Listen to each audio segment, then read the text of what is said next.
नमस्कार, स्वागत है आपका। आप देख रहे हैं update@12। मैं हूं आपके साथ अमृता चौरसिया। प्रधानमंत्री नरेंद्र मोदी आज राष्ट्रीय राजधानी के भारत मंडपम में इंडिया एआई इम्पैक्ट एक्सपो 2026 का उद्घाटन करेंगे। ये एक्सपो 16 से 20 फरवरी तक इंडिया एआई इम्पैक्ट समिट के साथ ही एक ही स्थान पर आयोजित किए जाएंगे।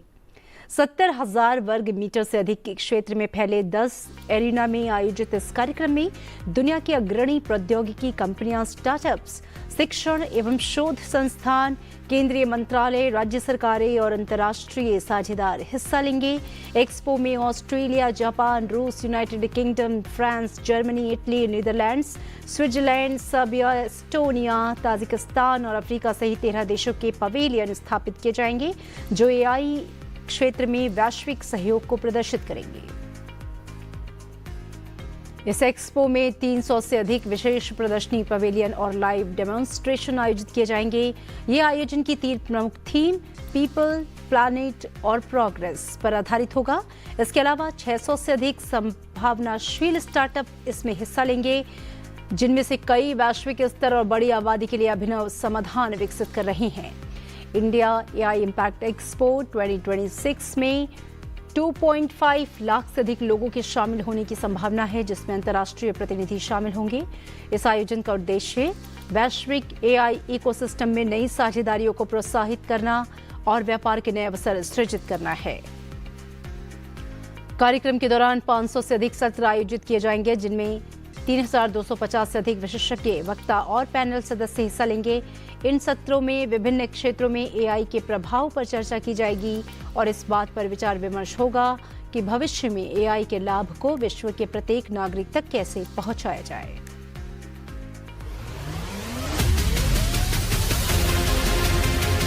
ग्लोबल इकोनॉमी और रोजगार से जुड़ा सबसे महत्वपूर्ण मुद्दा बन चुका है आर्टिफिशियल इंटेलिजेंस यानी एआई। ऐसे में India AI impact summit 2026 event के साथ दुनिया अब देखने जा रही है global AI power house Bharat का दम।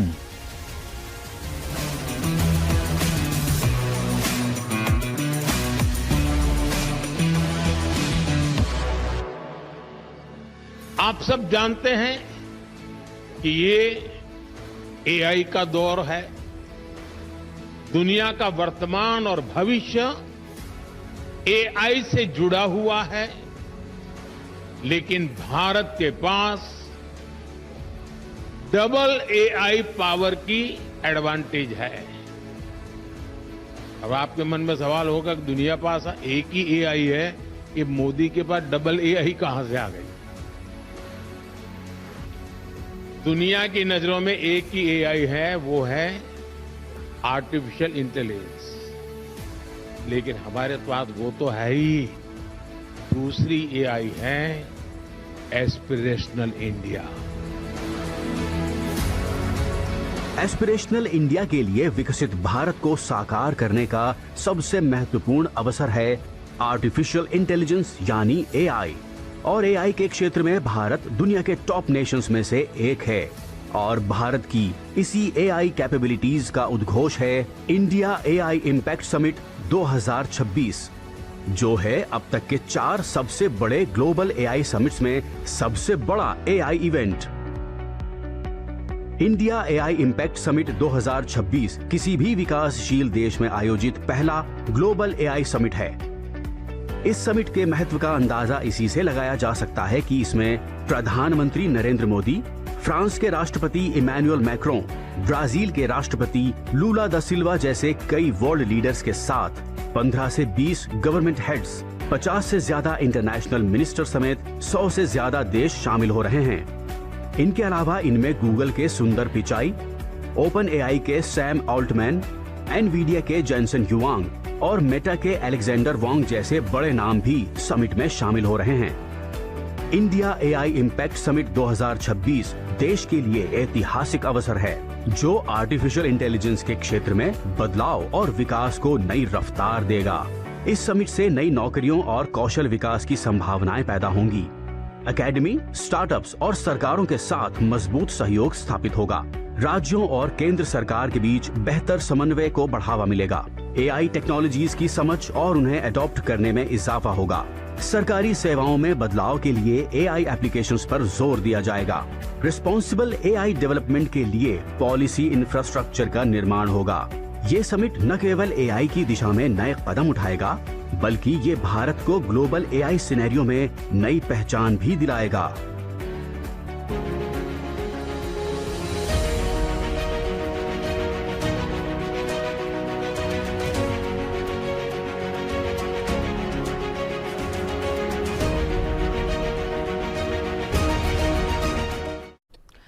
और आज नई दिल्ली में 4 दिवसीय इंडिया एआई इम्पैक्ट समिट 2026 की शुरुआत होगी, जिसमें दुनिया भर के दिग्गज हिस्सा लेंगे। इस अवसर पर प्रधानमंत्री नरेंद्र मोदी ने गर्व करते हुए कहा कि इससे हमारे देश के युवाओं की सामर्थ्य का पता चलता है। प्रधानमंत्री मोदी ने सोशल मीडिया प्लेटफॉर्म एक्स पर लिखा, आज से भारत दिल्ली के भारत मंडपम में एआई इम्पैक्ट समिट होस्ट कर रहा है। मैं इस समिट के लिए दुनिया भर के लीडर्स, इंडस्ट्री के captains, innovators, policy makers, researcher और ट्रेक के शौकीनों का दिल से स्वागत करता हूं। समिट की थीम है सर्वजन हिताय, सर्वजन सुखाय, या सभी के लिए कल्याण, सभी के लिए खुशी, जो ह्यूमन सेंट्रिक प्रोग्रेस के लिए आर्टिफिशियल इंटेलिजेंस का इस्तेमाल करने के हमारे साझा कमिटमेंट को दिखाता है। प्रधानमंत्री नरेंद्र मोदी ने आगे लिखा, एआई आज health care, education, agriculture, governance और एंटरप्राइज जैसे कई सेक्टरों में बदलाव ला रहा है। एआई इम्पैक्ट समिट एआई के अलग अलग पहलुओं जैसे इनोवेशन, कोलैबोरेशन, जिम्मेदारी से इस्तेमाल और बहुत कुछ दुनिया भर से बातचीत को बेहतर बनाएगा। मुझे पूरा भरोसा है कि समिट के नतीजे एक ऐसे भविष्य को बनाने में मदद करेंगे जो प्रोग्रेसिव, इनोवेटिव और मौकों पर आधारित है। भारत के 1.4 बिलियन लोगों की वजह से हमारा देश एआई बदलाव में सबसे आगे है। डिजिटल पब्लिक इंफ्रास्ट्रक्चर से लेकर एक वाइब्रेंट स्टार्टअप इकोसिस्टम और कटिंग एज रिसर्च तक एआई में हमारी तरक्की, एम्बिशन और जिम्मेदारी दोनों को दिखाती है।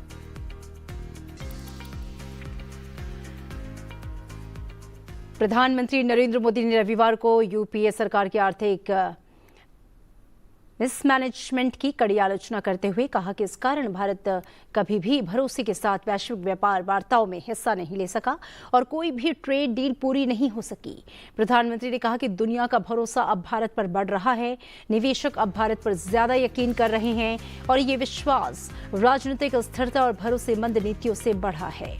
पीएम मोदी ने पीटीआई को दिए एक विशेष इंटरव्यू में बताया, यूपीए सरकार के दौरान भारत विश्व व्यापार में स्थिरता और भरोसा नहीं बना सका और न ही कोई वार्ता पूरी कर सका। प्रधानमंत्री ने कहा कि आज के समय में भारत ने ऑस्ट्रेलिया, न्यूजीलैंड, यूके, ईयू और यूएस के साथ जो ट्रेड डील्स की हैं, वो एमएसएमईज, स्मॉल और माइक्रो मीडियम एंटरप्राइजेस, खासकर लेबर इंसेंटिव सेक्टर्स के लिए एक्सपोर्ट के नए अवसर खोलने वाली है। इन डील्स ने भारत को इन देशों के साथ लगभग जीरो टैरिफ का, अन्य देशों की तुलना में कम टैरिफ पर एक्सपोर्ट करने का मौका दिया है। और इसके अलावा प्रधानमंत्री ने बजट में डेटा सेंटर्स के लिए इन्वेस्टमेंट को बढ़ावा देने की योजना के बारे में बात की। उन्होंने भारत को डिजिटल इंफ्रास्ट्रक्चर और आर्टिफिशियल इंटेलिजेंस के लिए एक ग्लोबल हब के रूप में पेश किया और कहा कि भारत को टेक्नोलॉजी क्रांति की अगली लहर का नेतृत्व करने के लिए पूरी तरह से तैयार रहना है। प्रधानमंत्री नरेंद्र मोदी ने इस इंटरव्यू के माध्यम से भारत के आर्थिक दृष्टिकोण और डिजिटल इंफ्रास्ट्रक्चर को लेकर सरकार के दृष्टिकोण को स्पष्ट किया। उन्होंने विश्व को भारत में डेटा होस्ट करने का आमंत्रण दिया और भारत को भविष्य के वैश्विक डिजिटल इंफ्रास्ट्रक्चर के केंद्र के रूप में स्थापित करने की योजना की जानकारी दी। और आज राजधानी दिल्ली में दिल्ली पुलिस स्थापना दिवस के मौके पर आयोजित कार्यक्रम में केंद्रीय गृह मंत्री अमित शाह ने दिल्ली पुलिस की भूमिका और योगदान की सराहना की।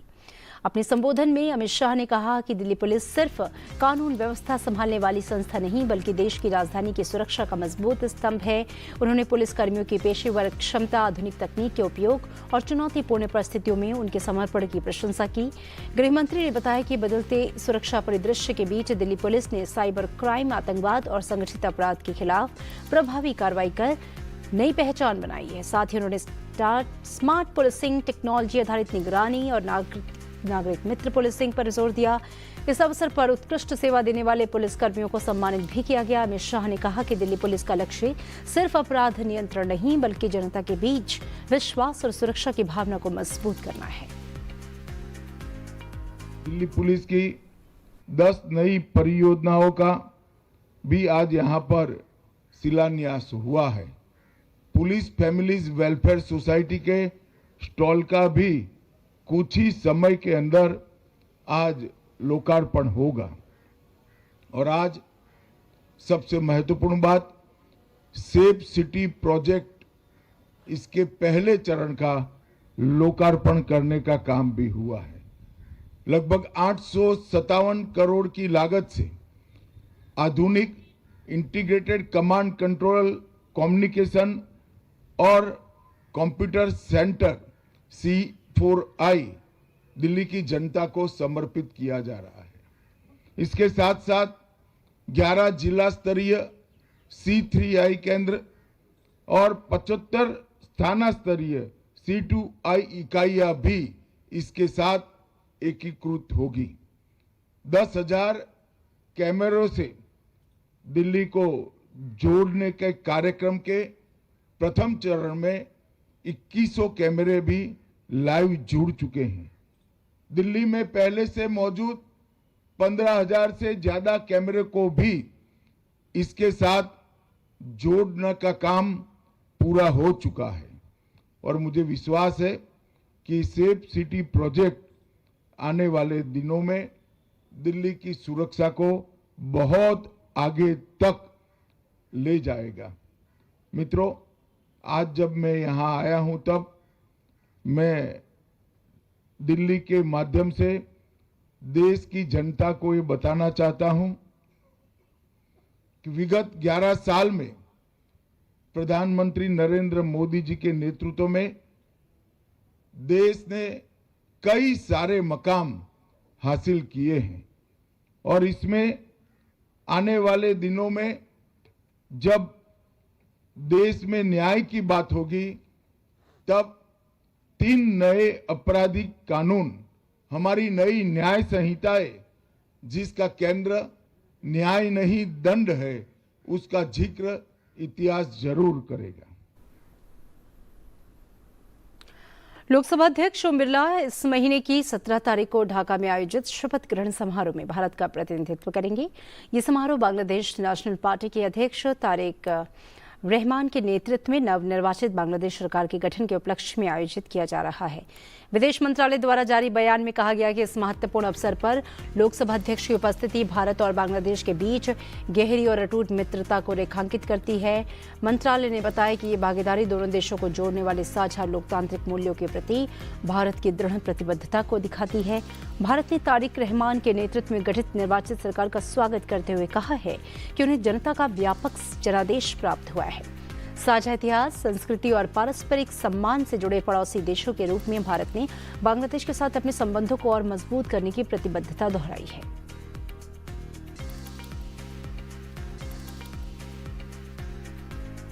रक्षा मंत्री राजनाथ सिंह ने रविवार को यहां पे कहा कि चंद्रयान और आदित्य L1 जैसे भारत के अंतरिक्ष मिशन केवल तकनीकी उपलब्धियां नहीं हैं, बल्कि इस बात की आधुनिक अभिव्यक्ति हैं कि प्राचीन वैज्ञानिक चेतना हमेशा से हमारी सांस्कृतिक पहचान का हिस्सा रही है।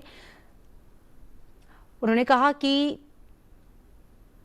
सुद्रू के नेतृत्व वाले ईशा योग केंद्र में आयोजित महाशिवरात्रि समारोह के उद्घाटन के अवसर पर सूर्य और चंद्रमा केवल खगोलीय पिंड नहीं बल्कि हमारे कैलेंडर और त्योहारों का आधार हैं। उन्होंने कहा कि हमारे व्रत, त्योहार, शुभ मुहूर्त सटीक वैज्ञानिक गणनाओं के आधार पर तय किए जाते हैं। आज चंद्रयान और अन्य अंतरिक्ष कार्यक्रम हमारी प्राचीन वैज्ञानिक विरासत की आधुनिक अभिव्यक्ति हैं, जहां परंपरा और तकनीक साथ साथ आगे बढ़ती है। उन्होंने कहा कि जैसे जैसे हम अंतरिक्ष में उपग्रह भेज रहे हैं, वैसे वैसे हम अपनी वैज्ञानिक संस्कृति को भी आगे बढ़ा रहे हैं।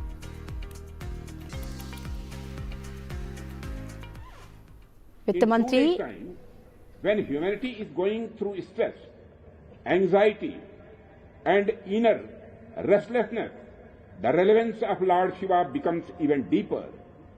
Shiva is a living possibility, a possibility that shows us how to maintain balance even amidst chaos. Friends, our sages never confined Shiva to a single role. He is the creator, he is the destroyer, and beyond that, the symbol of ultimate stillness. This is why Shiva remains as relevant for modern humans as he was in ancient times.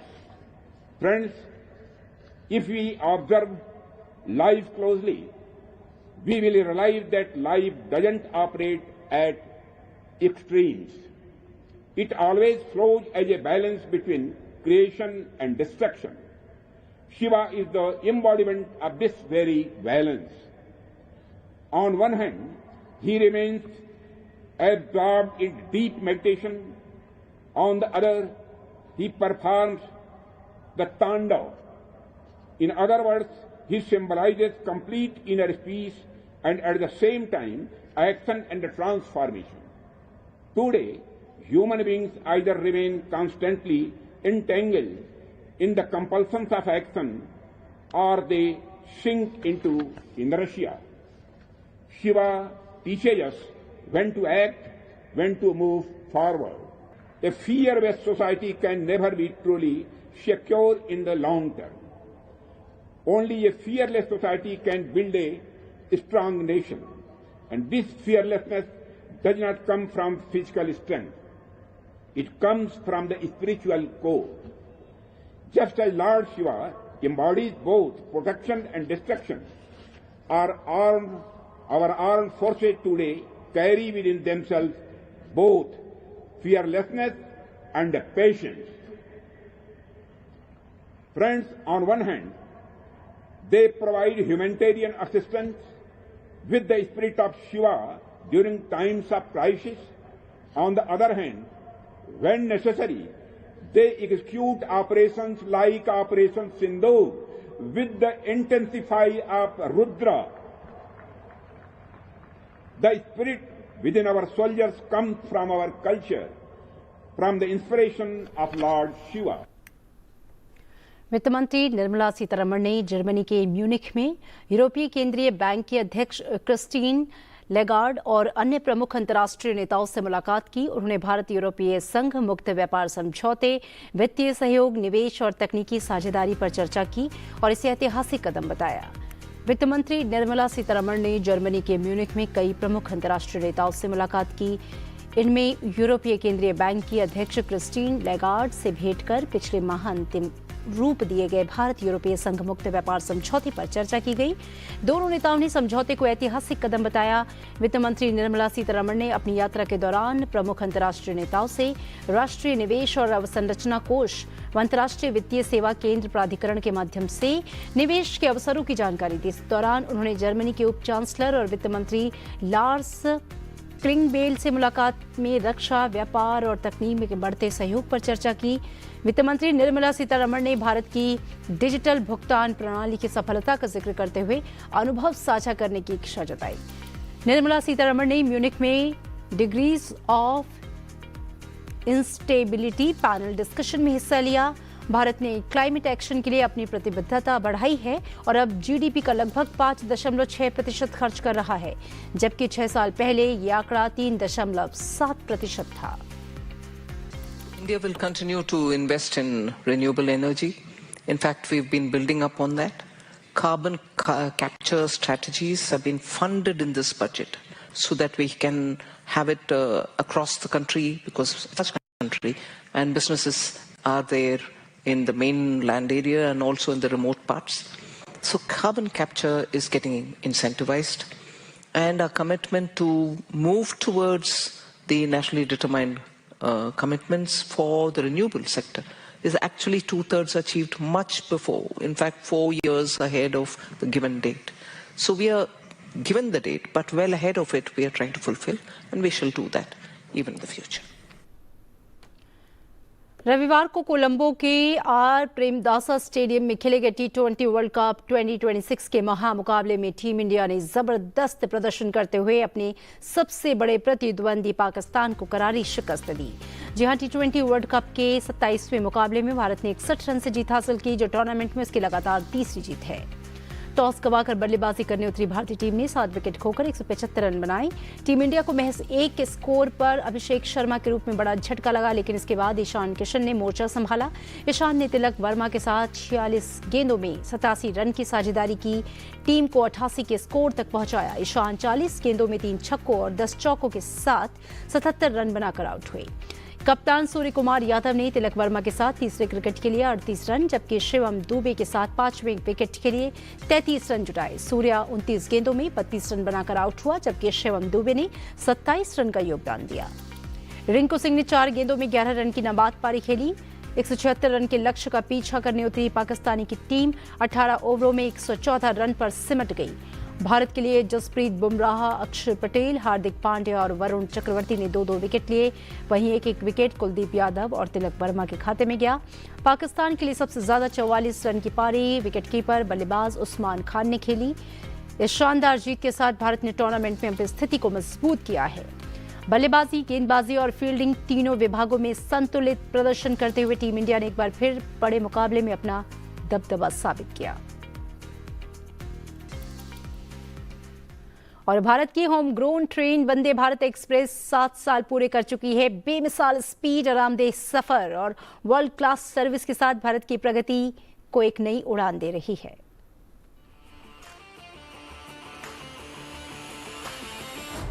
Seven years ago, a new chapter began on the tracks of Indian Railways. A chapter of Atmanirbharta, innovation and speed. A dream once shared by Honorable Prime Minister Shri Narendra Modi to build a train that is entirely indigenous. A train that gives citizens a world-class travel experience. Vande Bharat train आज के आधुनिक होते हुए भारत की बहुत ही शानदार तस्वीर है। ये भारत की स्पीड, भारत के स्केल दोनों का प्रतिबिंब है। That dream took shape at the Integral Coach Factory in Chennai, where Indian engineers turned that big idea into a train that carried the confidence of our nation. On 15th February 2019, Honorable Prime Minister Narendra Modi flagged off the nation's first semi-high-speed, fully made-in-India train between New Delhi and Varanasi. 7 years on, more than 160 train services across the country. Vande Bharat Express has become the face of a new India on the move. Serving 24 states and union territories and over 7.5 crore passengers. From foldable snack tables and charging ports to ergonomic seating and Divyang-friendly facilities, it offers airline-like comfort at Indian Railways fares. The arrival of high-speed trains instills confidence among people to expand their businesses, careers and dreams. The vision keeps expanding. Connecting cities, boosting tourism, creating job opportunities.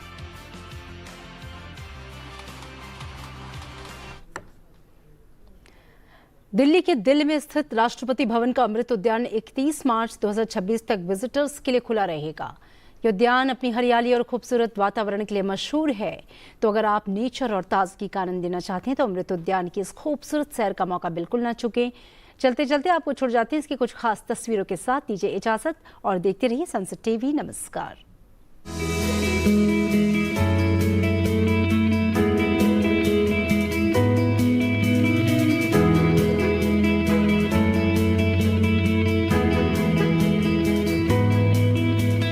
यहाँ पे मैं 4 साल से आ रहा हूँ और यहाँ का एक्सपीरियंस बहुत अच्छा है, क्योंकि साल में सिर्फ 2 बार ही खुलता है, एक बार गर्मी के सीजन में और एक बार ठंड के सीजन में। इस बार फरवरी में खुला है, ये 3 तारीख से 31 तारीख तक। It's really a very nice experience and variety of flowers are really fantastic. We are really thrilled and happy.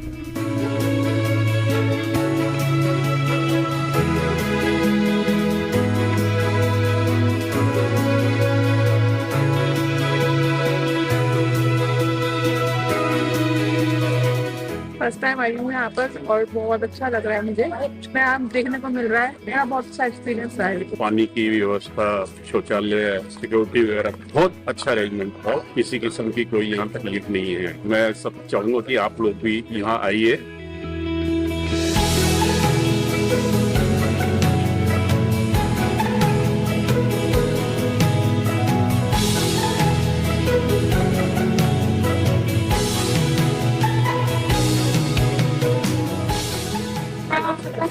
बस आया और यहाँ पर बहुत अच्छे और यहाँ पर मैं खुश हूँ। घूम के हमें बहुत मजा आया, हमने बहुत सारी चीजें एक्सप्लोर की। यहाँ पे पूरी जगह घूम रहे हैं, खूब सारी फोटोज खींच रहे, बहुत लोग आए हैं एंड यहाँ पे सबको बहुत अच्छा लग रहा है।